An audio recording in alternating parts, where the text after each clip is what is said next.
అల్వాల్ చెరువులను పరిశీలించిన ఈటల రాజేందర్ అల్వాల్లో ఉన్న చెరువుల చుట్టూ 300 మీటర్ల విస్తరణలో నోటీసులు అందిన వారిని కలిసి హామీ ఇచ్చిన ఈటల రాజేందర్ అల్వాల్లో ఉన్నటువంటి 3 చెరువుల చుట్టుపక్కల ప్రాంతాల్లో నివాసం ఉంటున్న కాలనీ వాసులంతా ఏకమై ఈటల రాజేందర్ని కలవడంతో ధైర్యాన్ని కోల్పోకుండా హామీ ఇచ్చిన మా కాలనీ వాసులందరికీ కూడా ఆయనకి కృతజ్ఞతలు ఉంటాయని ఎల్లప్పుడూ ఈటల రాజేందర్కి తోడు ఉండి విన్నట్టు పనిచేస్తామని తెలిపారు. కాంగ్రెస్ ప్రభుత్వం గతంలో ఇచ్చిన పర్మిషన్లు వసూలు చేస్తున్న ట్యాక్సులు ఆర్ఎస్ బీఆర్ఎస్ బకాయిలు తిరిగి ప్రజలకి చెల్లిస్తారా అని ఈటల రాజేందర్ ధ్వజమెత్తారు.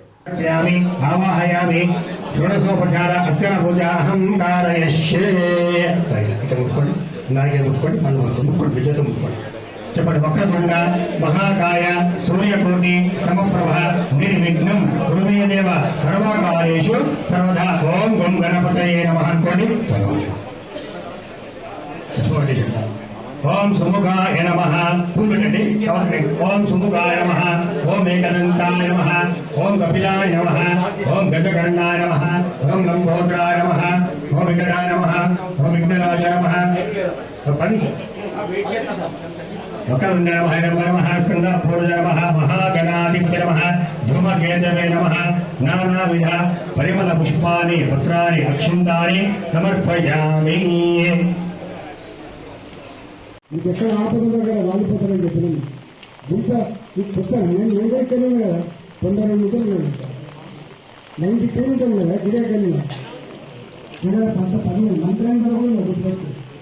మరి గీత ఇట్లా కొట్టాటలో ఉన్నాను నేను ఊరుకున్నా. మాకు నోరు ఒకే పెరగదు, గట్టిగా మాట్లాడి నేర్పడదు. సోషల్ మీడియా కోసము లేకపోతే మీకు ట్రోలింగ్ కోసం తినను. సందర్భం వస్తే నేను మాట్లాడతాను, సందర్భం అంటే మాట్లాడతాను. ఎవరు రాంటాము, ఎవరైనా కాదు నాకు రాదు. కోపంతో వస్తుంది, ఎవరైనా రాదు. దానికోసం అందువల్ల నేను ఇంత తెలిసిన ఇంత మెయిన్ వేసిన మనం మాట్లాడిన తర్వాత ఇంత ఆనందపడకండి. తప్పకుండా నేను కూడా కంటి ఎక్కడ ఉన్నాను. నా ఆదివారం కార్తీక్ మానవుడు మానవుతుంది తక్కువ వచ్చింది, మైతాన్ని వచ్చింది. మా బాధ్యత అవసరం ఇంటనే ఉండదు. అందరూ ఉంటాను, నేను నేను మాట్లాడతా అంటే ఖర్చు.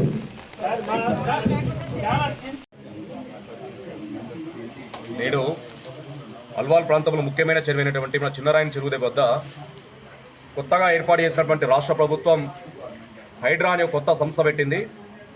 ఆ యొక్క హైడ్రా పెద్ద పెద్ద వాళ్ళ యొక్క ఫామ్ హౌస్లు కానీ బిల్డింగ్లు కానీ వాళ్ళు ఎఫ్టీఎల్ ప్రాంతంలో ఉంటే అది కూల్చివేయడం జరుగుతుంది, అది సంతోషమే.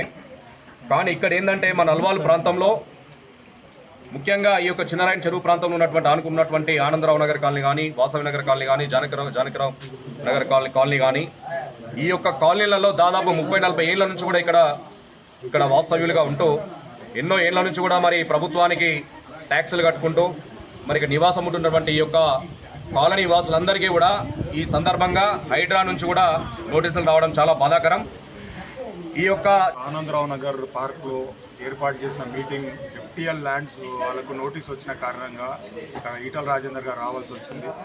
అందరూ అధైర్యపడి ఈ నోటీసులతోని అంటే 30 years 40 years నుంచి కూడబెట్టిన ఇన్వెస్ట్మెంట్ అంటే నెల 5,000 10,000 కట్టుకొని కమిషన్స్ వచ్చినాక లోన్స్ తీసుకొని కట్టుకున్న ఇల్లు వాళ్ళే ఉన్నారు. ఇప్పుడు అన్నగారు చెప్పినట్టు లోవర్ మిడిల్ క్లాస్ వాళ్ళే ఎక్కువ మంది ఉన్నారు. ఇక్కడ కొత్త కట్టిన కన్స్ట్రక్షన్స్ ఏవి లేవు.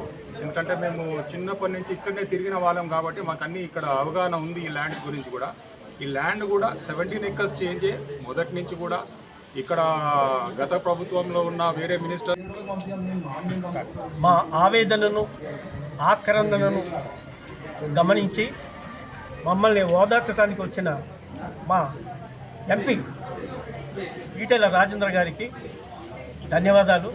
వారు ఇప్పుడే మా అందరికీ కూడా ధైర్యం చెప్పి ఇప్పుడే వెళ్ళారు.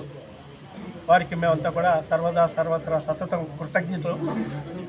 అయితే ఇక్కడ ప్రస్తుతం ఉన్న పరిస్థితుల్లో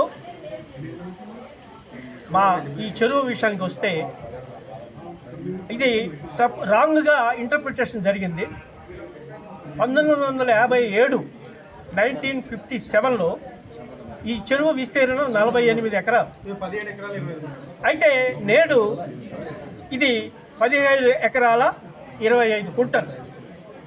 అంటే ఎంత అన్యాయమో మీరు గుర్తించండి. ఎందుకంటే అంత పెద్ద ఏరియా అంటే అది దగ్గర మెయిన్ రోడ్ అవతలకి వెళ్తుంది.